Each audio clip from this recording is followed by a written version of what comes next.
আমরা কথা বলছি বরেণ্য অধ্যাপক প্রফেসর ডক্টর শাহনেওয়াজ নাজিমউদ্দিন আহমেদ। উনি খুলনা বিশ্ববিদ্যালয়ের অর্থনীতি বিভাগের অধ্যাপক, জ্যেষ্ঠ অধ্যাপক। সামাজিকভাবে তিনি খুবই সুপরিচিত এবং জনপ্রিয় শব্দের তো বহুবিধ ব্যবহার আছে, আমি বলবো পছন্দের মানুষ। স্যারের সাথে আমরা কথা বলবো আজকে আলোচিত একটা বিষয়ে। আলোচিত হলেও সেটা আমরা জনগণ হিসেবে যেভাবে আলোচনা করি, সাধারণ জনগণ হিসেবে, সেই আলোচনার মধ্যে যে ঘাটতি থাকে, আমরা আসলে আমাদের ধারণালব্ধ কথা বলি। স্যার নিশ্চয়ই স্যারের একাডেমিক যে অভিজ্ঞতা, পড়াশোনা, সেখান থেকে বলবেন। স্যার, প্রশ্নটা হচ্ছে বা জানার বিষয়টা হচ্ছে, বাংলাদেশ একটি রাজনৈতিক এবং ভূ রাজনৈতিক পরিবর্তনের মধ্য দিয়ে যাচ্ছে, সেটা আমরা উপলব্ধি করছি, অনেকে আমরা সেটির অংশও হয়েছি। তো আমরা যে সুদিনের চিন্তা থেকে সেই পরিবর্তনের অংশ হতে চেয়েছি, সেটি একটি দিক। আর একটি দুশ্চিন্তা আমাদের আছে। সেই দুশ্চিন্তার বিষয়টি হচ্ছে, যদি ইংরেজিতে বলি তাহলে বিষয়টা এরকম যে, is Bangladesh going to be a or the battlefield. আর একটু যদি বাংলা করে বলি যে, বাংলাদেশ বৈশ্বিক যে যুদ্ধ, সেটি ঠান্ডা যুদ্ধ হিসেবে দেখতে পারি, অস্ত্র যুদ্ধ হিসেবে দেখতে পারি, যেটা আছে, প্রতিযোগিতা আছে, বাজার নিয়ে হোক, ক্ষমতার দ্বন্দ্ব হোক, সেই প্রতিযোগিতার মধ্যে বিভিন্ন দেশ বিভিন্ন সময় যুদ্ধক্ষেত্রে পরিণত হয়েছে। আমরা 2001 সালের পর থেকে যদি দেখি, আফগানিস্তান, ইরাক, অনেক দিন ধরে ফিলিস্তিনি আগ্রাসনের শিকার। তো আমরা সে ধরনের একটি যুদ্ধক্ষেত্র হতে যাচ্ছি কিনা, যদি হয়ে যাই, আমাদের নিজেদেরকে অর্থনৈতিক দিক থেকে, রাজনৈতিক দিক থেকে নিজেদের অস্তিত্ব টিকিয়ে রাখার জন্য আমরা কি পরিকল্পনা নেব? ধন্যবাদ।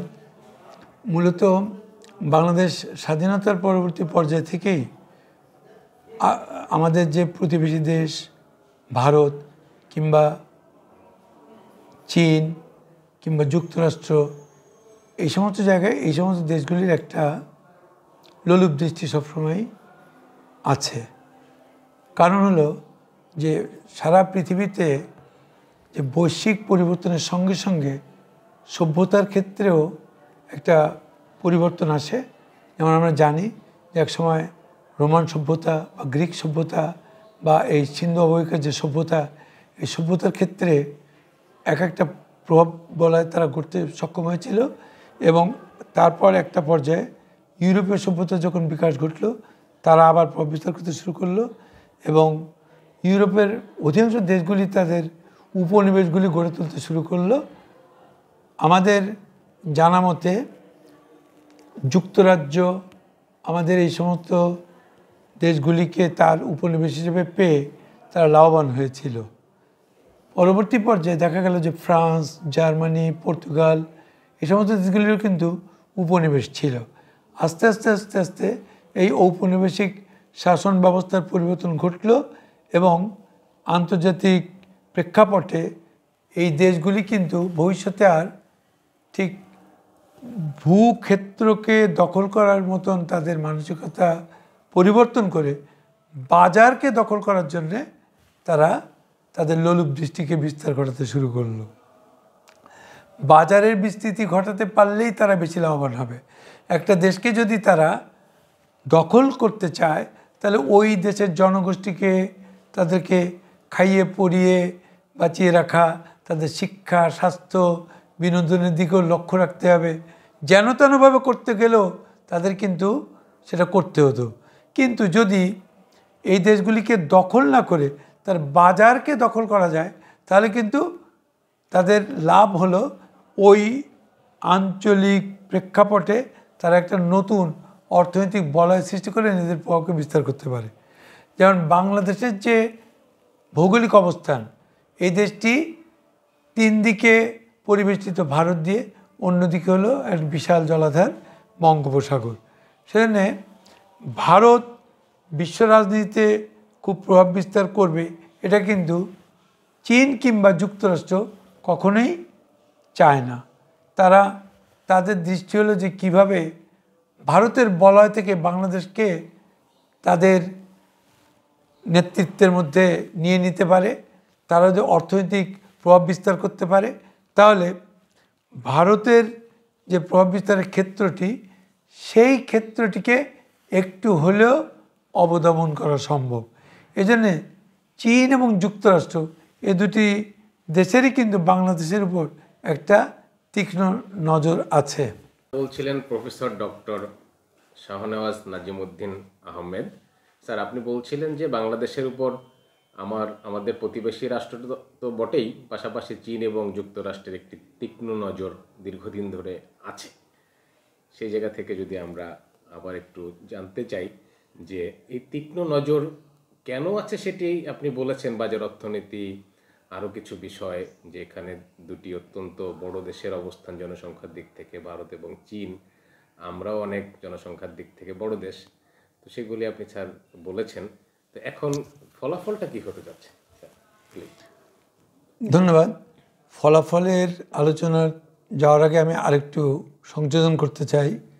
আমরা একটু আগে যে কথাগুলো বললাম, যে ভারত, চীন, যুক্তরাষ্ট্র, এর পাশাপাশি পূর্বতন সোভিয়েত ইউনিয়ন, যা ভেঙে তার সবচেয়ে বড় যে দুটি রাষ্ট্র রাশিয়া এবং ইউক্রেন, ও যে কমনওয়েলথ অফ ইন্ডিপেন্ডেন্ট স্টেটস, এদের আওতাভুক্ত যে 14টি দেশ, তার 1 এবং 2 নম্বরে আছে রাশিয়া এবং ইউক্রেন, যারা পূর্বতন সোভিয়েত ইউনিয়নেরই অংশ।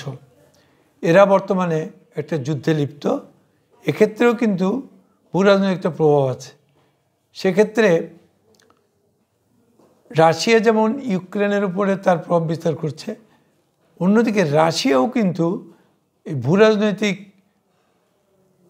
প্রভাব বিস্তার বা তার বলয় বৃদ্ধির জন্য তারও কিন্তু দৃষ্টি আছে বাংলাদেশের দিকে। এবং রূপপুর পারমাণবিক বিদ্যুৎ কেন্দ্র কি তারই অংশ?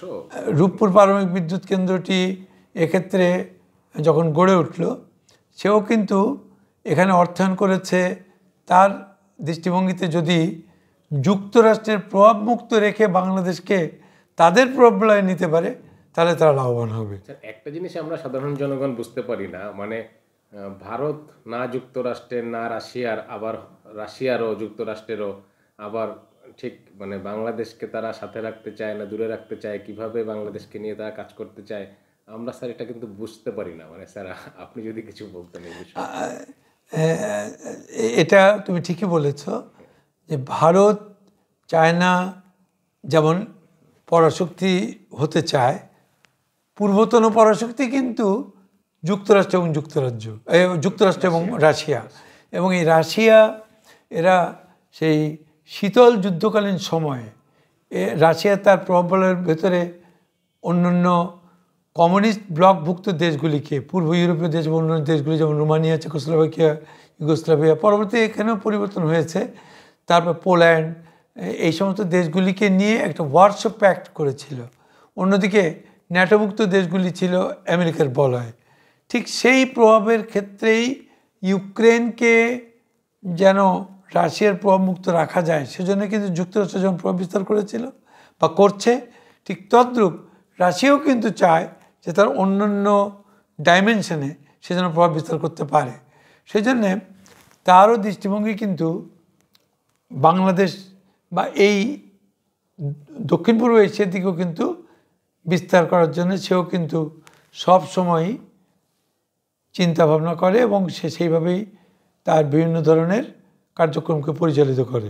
দক্ষিণ পূর্ব এশিয়ার দিকে এই যে নজর দুই পরাশক্তির, মানে এই নজরটাকে চীনও তো এখন এক ধরনের শক্তি, তো এই নজরটা কি স্যার এখানে জনসংখ্যা অনেক বেশি এইটার কারণে, নাকি এখানে সম্পদ, নাকি ভবিষ্যতে যেদিকে বিশ্ব ব্যবস্থা যাচ্ছে জনসংখ্যা একটা মূল ফ্যাক্টর হয়ে উঠতে পারে? মানে আমাদের তো অনেক পারসেপশন আছে, মানে স্যার মানে ঠিক মূলত রাশিয়া এবং যুক্তরাষ্ট্র এই দুইয়েরই এখানে নজর দেওয়ার ওই দুটো কারণই আছে।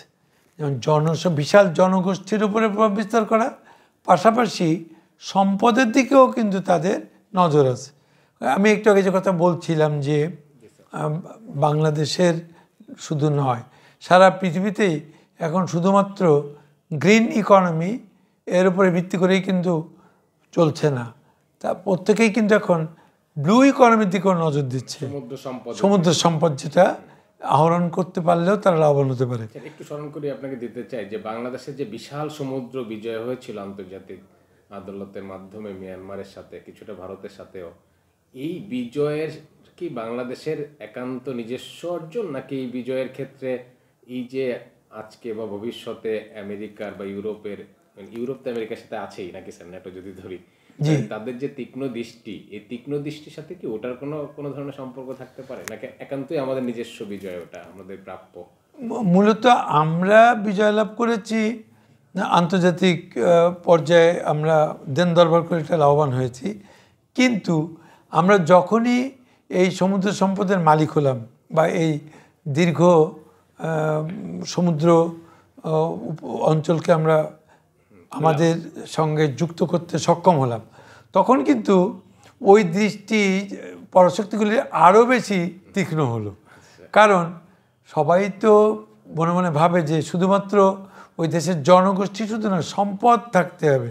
এবং আমাদের যেহেতু টেকনোলজিক্যাল ইমপ্রুভমেন্টটা এত বেশি নয় যে আমরা নিজেরাই এই সমুদ্র সম্পদের আহরণ করতে পারবো, সেজন্য আমাদের সমুদ্র সম্পদ আহরণ করতে গেলে পুনরায় কিন্তু আবার আমাদের এই যুক্তরাষ্ট্র কিংবা চীন কিংবা রাশিয়ার কাছে আবার হাত পাততে হবে বা তাদের সঙ্গে আবার আমাদের সম্পর্ক গড়ে তুলতে হবে। তো আমরা যতই তাদের দিকে অগ্রসর হব, ততই কিন্তু তারা খুশি মনে এগিয়ে আসবে। কারণ তাহলে তাদের এই জলাধারের প্রতি বা এই জলের তলে যে সম্পদ আছে, এই সম্পদ রাজি থেকে তারা কিন্তু একটা অসম চুক্তির মাধ্যমে এই সম্পদের মালিকানা তারা আস্তে আস্তে লাভ করতে পারবে। সাগর এবং সম্পদ তো সকল ভূখণ্ডেই আছে, তাদেরও আছে। এখন তারা কি আমাদের এই জনবহুল দেশগুলোতে এসে সম্পদ আহরণ করতে চায় যে তাদের মেধা এবং টেকনোলজি কাজে লাগাবে আর আমাদের শ্রমকে আমাদের জায়গায় বসে কাজে লাগাবে, এরকম কিছু স্যার? সঠিক। শুধু তাই নয়, এখানে আরও একটা ব্যাপারও খুবই প্রণিধানযোগ্য। সেটা হলো যে সমুদ্র সম্পদ আহরণ করতে গেলে যেহেতু আমরা প্রযুক্তিগতভাবে দুর্বল, সেই জন্য তারা তাদের প্রযুক্তিকে যখনই প্রয়োগ করবে তখন কিন্তু চুক্তির ক্ষেত্রে অসম চুক্তি হবে। যেমন আমাদের এ যাবৎকালে আমরা যত আমাদের গ্যাস ক্ষেত্র আবিষ্কৃত হয়েছে, সেগুলি কিন্তু মোটামুটিভাবে স্থলভাগেই সীমাবদ্ধ। তো স্থলভাগে সীমাবদ্ধ থাকার কারণেই আমরা কিন্তু ঠিক গ্যাস সম্পদের আমাদের যে প্রয়োজন সে সম্পূর্ণ মেটাতে পারি না। সেই জন্যে আন্তর্জাতিক পরিসরে এই সমস্ত দেশগুলি তারা যদি আমাদের সমুদ্র সম্পদ আহরণের জন্য সুযোগ করে দেয়, তাহলে কিন্তু তারা সিংহভাগ এই সমুদ্র সম্পদকে কিন্তু তারা নিয়ে নিতে পারে তাদের চুক্তির মাধ্যমে। এটাও কিন্তু আমাদের জন্য একটা অত্যন্ত অ্যালার্মিং ইস্যু। তো সব কিছু মিলিয়ে বাংলাদেশকে একটা ব্যাটলফিল্ড বা যুদ্ধক্ষেত্র হিসেবে বানিয়ে যদি এই সমস্ত পরাশক্তিগুলো লাভবান হয়, তাহলে তাদের তো লোলুপ দৃষ্টিও থাকবে এবং তারা দিনে দিনে এটাকে ঠিক তেমনিভাবেই এটাকে কুক্ষিগত করার চেষ্টাও করবে। ওই একদম শুরুতে যে কথাগুলো বলছিলাম, যে এখন কিন্তু আর দেশ দখল বা ভূখণ্ড দখলের নজর তাদের থাকবে না। তাদের নজর হচ্ছে যে কিভাবে আমরা সম্পদকে আহরণ করব এবং সম্পদকে আমরা কুক্ষিগত করব, কিভাবে আমরা বাজারকে বিস্তৃত করব, কিভাবে এই দেশটিকে আমাদের কাছে নতজানু করে রাখতে পারবো। এইভাবেই কিন্তু ঠিক অর্থনৈতিক পঙ্গুত্বর মাধ্যমেই তারা তাদের এই যুদ্ধক্ষেত্রে বিজয় অর্জন করতে চায়। ভূখণ্ড দখল নয়, বরং অর্থনৈতিক প্রভাব বলয় সৃষ্টি করেই তারা তাদের স্বার্থকে উদ্ধার করতে চায়, স্বার্থ হাসিল করতে চায়। স্যার, পশ্চিমা বিশ্বের কি এমন একটা ধারণা হতে পারে যে এই অঞ্চলের জনসম্পদ আছে, প্রাকৃতিক সম্পদ আছে, ব্লু ইকোনমি সেটা আছে, সমুদ্র সম্পদ, তাহলে এই জনসংখ্যার সাথে যদি টেকনোলজি এবং মেধা তো এখন খুব গ্লোবালাইজড, মানে ছড়িয়ে পড়ছে টেকনোলজি এবং ডিজিটালাইজেশনের কারণে, এই ভয়টা কি তাদের কাজ করে যে এরা যদি নিজেরা সব শিখে যায় তাহলে এই জনসংখ্যার সাথে তো আর পেরে ওঠা যাবে না কোনোভাবে? এক্ষেত্রে একটা কথা বলা জরুরি, তা হলো যে তারা যখনই কোনো প্রযুক্তি নিয়ে একটা অঞ্চলে উপস্থিত হয়, তখন কিন্তু তারা সহজে সেই টেকনোলজি বা কারিগরি জ্ঞানের বিস্তারের সুযোগ করে দেয় না, বরং কারিগরি জ্ঞানকে ট্রান্সফার না করেই কিভাবে এই শ্রমশক্তিকে কাজে লাগানো যায়। কারণ তার এই শ্রমশক্তি যদি তাদেরকে ওই ইউরোপ থেকে বা আমেরিকা থেকে বা রাশিয়া থেকে যদি এই অঞ্চলের শ্রমশক্তি এবং কারিগরি যে সুযোগ সুবিধা দুটোকেই যদি এনে কাজ করতে হতো, তাহলে কিন্তু তারা এতটা আগ্রহী হতো না।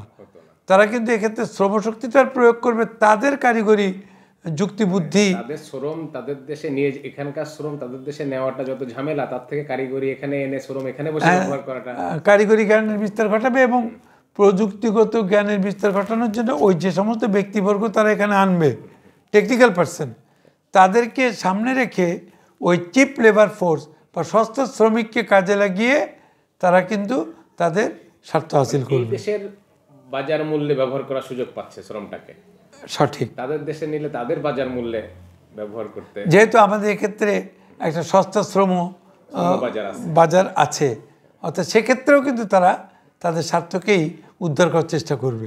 সব কিছু মিলিয়ে বলা যায় যে আসলে আমরা বাংলাদেশকে যে ব্যাটেল ফিল্ডের কথা বলি, সেটা কিন্তু অর্থনৈতিক পঙ্গুত্বের যুদ্ধে তারা বিজয়ী হতে চায়।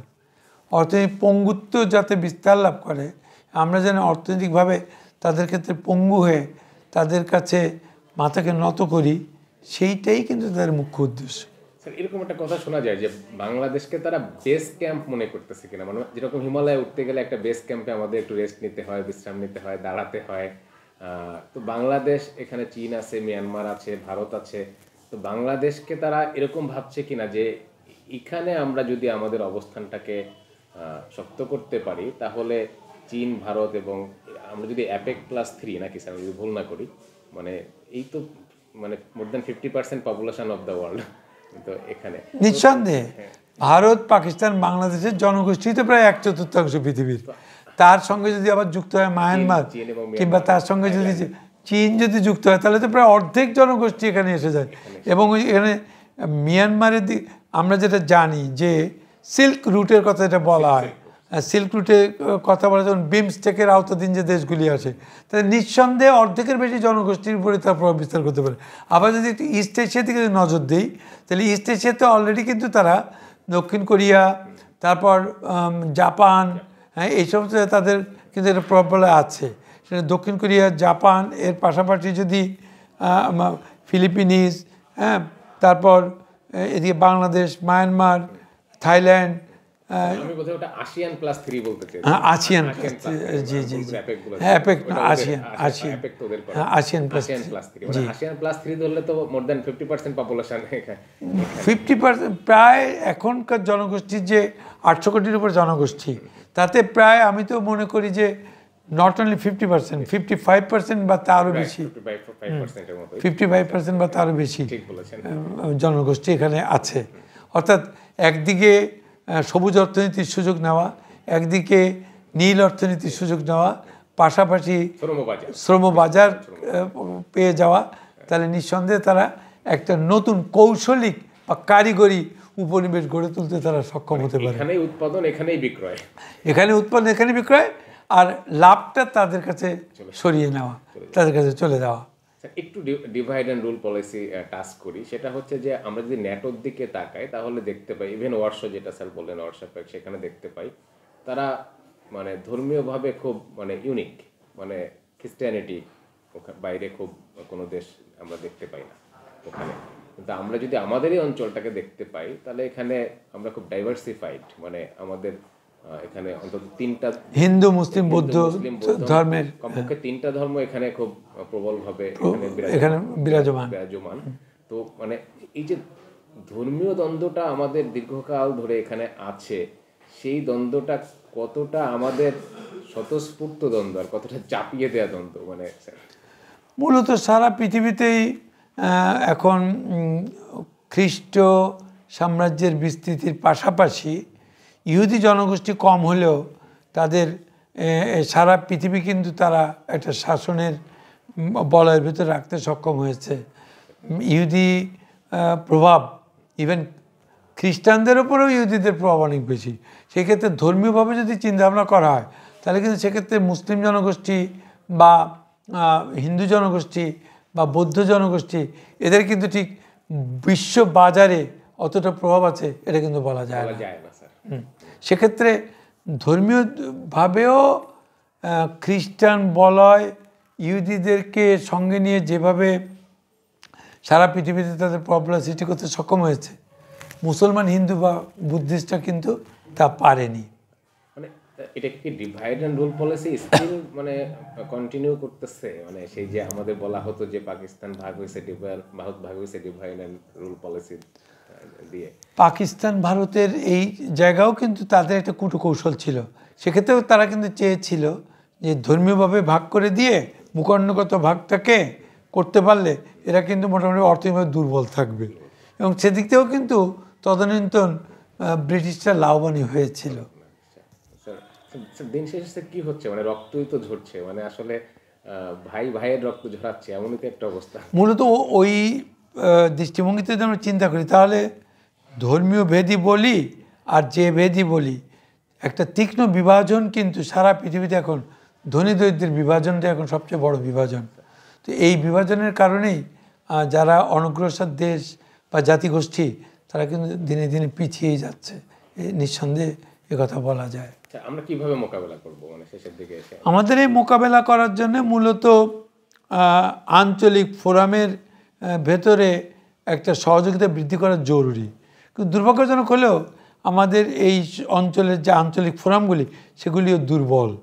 আমাদের এক্ষেত্রে আমরা সার্ক যেমন শক্তিশালী হয়, সে 80-র দশকে সার্ক গঠিত হলেও অদ্যাবধি কিন্তু সার্কের তেমন কোনো প্রভাব বিস্তার করতে পারেনি। তারা বিশ্ব বাণিজ্যে তাদের কন্ট্রিবিউশন বা অবদান খুবই কম। সেক্ষেত্রে কিন্তু আলটিমেটলি ওই সমস্ত দেশগুলির প্রভাব রয়ে গেছে। তো মূলত আমাদের যদি আমরা নিঃসন্দেহে বুদ্ধি খাটিয়ে চলি বা আমাদের যদি বুদ্ধির বিকাশ ঘটে, তাহলে কিন্তু আমরা এই আঞ্চলিক ফোরামগুলিকেও আরও বেশি জোরদার করে আমরা আমাদের পারস্পরিক সহযোগিতা বৃদ্ধি করতে পারলে এই পরাশক্তিগুলি এখানে যে একটা ইকোনমিক ব্যাটেলফিল্ড অন্তত গড়তে চায় তা থেকে মুক্ত হতে পারে বলে আমার বিশ্বাস। আমার যেটা মনে হচ্ছিল যে ভারত বাংলাদেশকে সাথে নিয়ে এগুলো মোকাবেলা করতে চায় বা তাদের লাভটা দেখতে চায়। তো বাংলাদেশ আসলে ভারত বাংলাদেশকে যেভাবে দেখে, মানে বাংলাদেশে এমন একটা জনগোষ্ঠী, এমন একটা এমন মাটির মানুষ আমরা, আমাদের ইতিহাস বলে যে মাথা নত করা জাতি আসলে বাংলাদেশের মানুষ না। সব কিছু মিলিয়ে আমরা তো আসলে একটা প্রতিদ্বন্দ্বিতার মধ্যে, আঞ্চলিক প্রতিদ্বন্দ্বিতার মধ্যেও প্রতিযোগিতা বলি বা এক ধরনের রাজনৈতিক বিভাজন বলি, তার মধ্যে পড়ে গেছি। সব কিছু মিলিয়ে স্যার আপনি কি বলবেন যে আমরা কোনো ধরনের মানে আর কোনো যাতে মানে দেশের মধ্যে, যেটাকে আমরা গৃহযুদ্ধ বলি বা ভাইয়ে ভাইয়ে যুদ্ধ বলি, এরকম কিছু যাতে না ঘটে, সেই জন্য আপনার সর্বশেষ যদি কোনো পরামর্শ যে আমরা এইভাবে আগালে আমাদের দেশের স্বার্থ রক্ষা হয় এবং মানে আমাদের নিজেদের মধ্যে যে দ্বন্দ্ব সংঘাত, মানে মায়ের গলি তো খালি হয়, সেই জায়গাটা অন্তত আমরা।